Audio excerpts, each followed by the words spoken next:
Assalamualaikum warahmatullahi wabarakatuh. Selamat pagi semuanya. Semoga kalian di rumah tetap semangat nih untuk mengikuti pembelajaran hari ini dan tetap dalam keadaan sehat ya. Amin. Nah, pada video pembelajaran kali ini kita akan mempelajari perubahan materi mata pelajaran IPA kelas 7 bersama saya Safatul Mulyati SPD. Oke, sebelum kita masuk ke bahasan materinya, Ibu akan sebutkan terlebih dahulu tujuan pembelajaran kita hari ini. Nah, yaitu setelah melakukan pembelajaran, peserta didik diharapkan mampu yang pertama mendeskripsikan perubahan fisika dengan tepat, dan yang kedua mendeskripsikan perubahan kimia dengan tepat.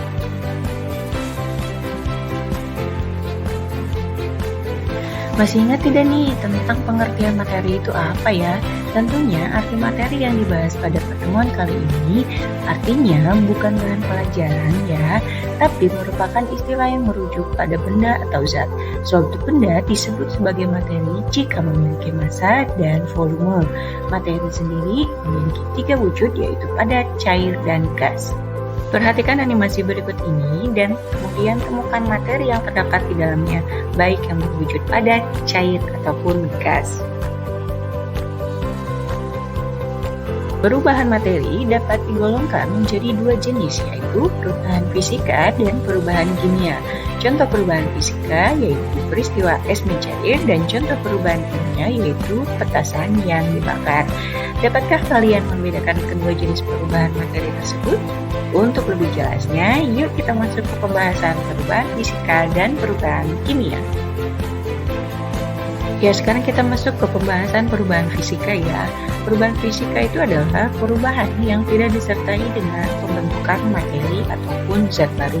Pada perubahan fisika, yang terjadi hanyalah perubahan bentuk ataupun perubahan wujud.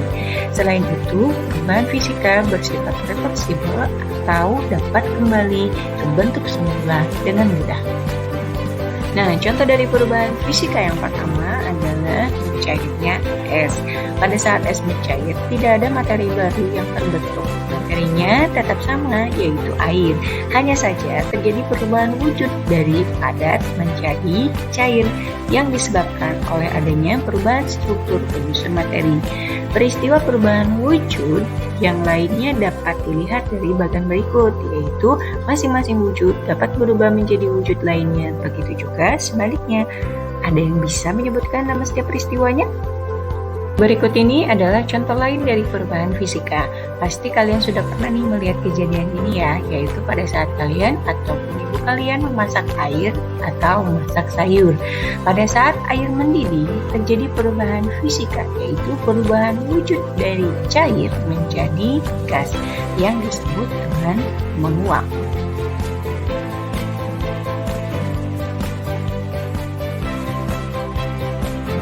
Perhatikan animasi berikut ya. Animasi berikut merupakan animasi perubahan fisika selanjutnya, yaitu seorang ibu yang sedang menjahit baju.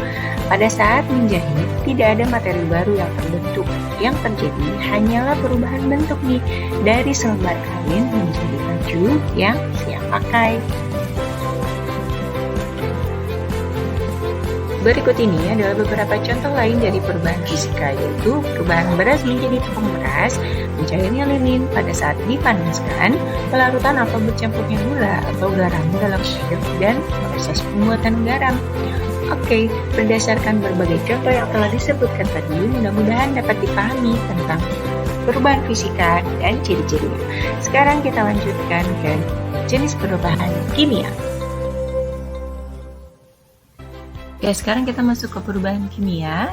Perubahan kimia yaitu perubahan materi yang menghasilkan materi atau zat baru yang memiliki sifat berbeda dengan materi awalnya.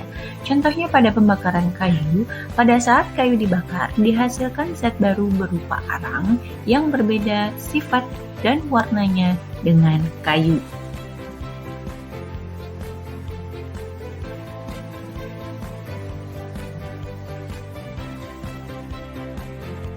Adapun ciri dari perubahan kimia terdiri dari 4 ciri. Yang pertama, terjadinya perubahan warna. Yang kedua, terjadinya perubahan suhu.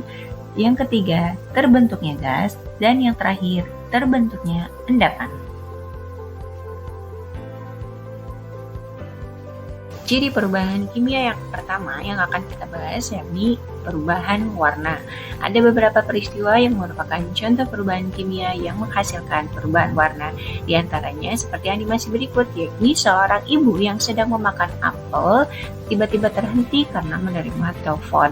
Ternyata beberapa saat kemudian warna permukaan daging apelnya berubah warna menjadi kecoklatan. Peristiwa tersebut merupakan contoh perubahan kimia yang menghasilkan perubahan warna. Nah, sekarang kita lanjutkan ya, masih dengan contoh perubahan kimia yang menghasilkan perubahan warna, yakni peristiwa pembakaran. Biasanya kalau pembakaran pasti berubah ya warnanya dari yang sebelum dan setelah dibakar. Kemudian ada besi yang berkarat, serta perubahan warna pada makanan yang membusuk.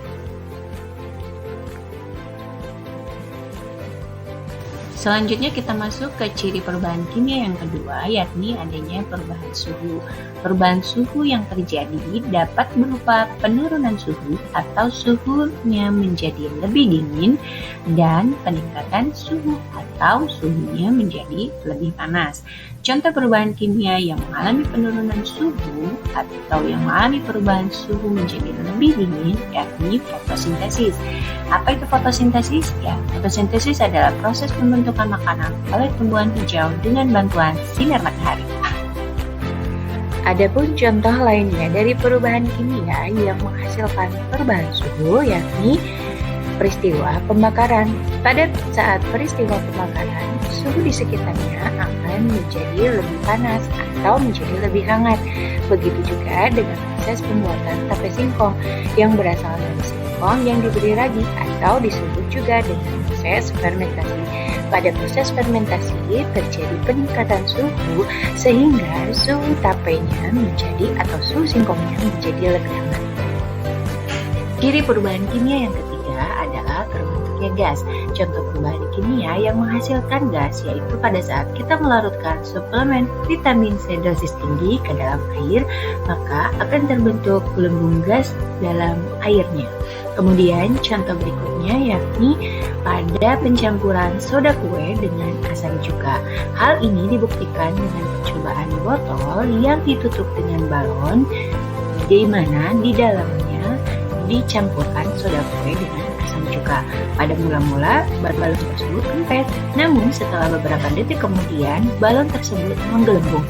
Hal ini membuktikan reaksi tersebut menghasilkan gas karbon dioksida. Contoh lainnya yakni pada saat kulit mati setelah dibakar, terdapat gas karbon dioksida yang dihasilkan dari proses pembakaran lilin. Ciri yang keempat dari perubahan kimia yaitu terbentuknya endapan. Contoh peristiwa perubahan kimia yang menghasilkan endapan adalah adanya endapan pada dasar panci yang biasa digunakan untuk memasak air. Endapan tersebut merupakan endapan dari mineral kalsium yang terdapat dalam air yang direbus. Nah, contoh lain dari terbentuknya endapan yaitu air kapur yang ditiup, maka akan timbul endapan. Endapan tersebut merupakan hasil reaksi dari air kapur dengan gas karbon dioksida pada saat ditiup sehingga menghasilkan endapan kalsium karbonat yang berwarna putih dan larutannya pun menjadi lebih keruh. Ya, sekian video pembelajaran kita kali ini. Sampai ketemu di video pembelajaran berikutnya. Tetap semangat. Wassalamualaikum warahmatullahi wabarakatuh.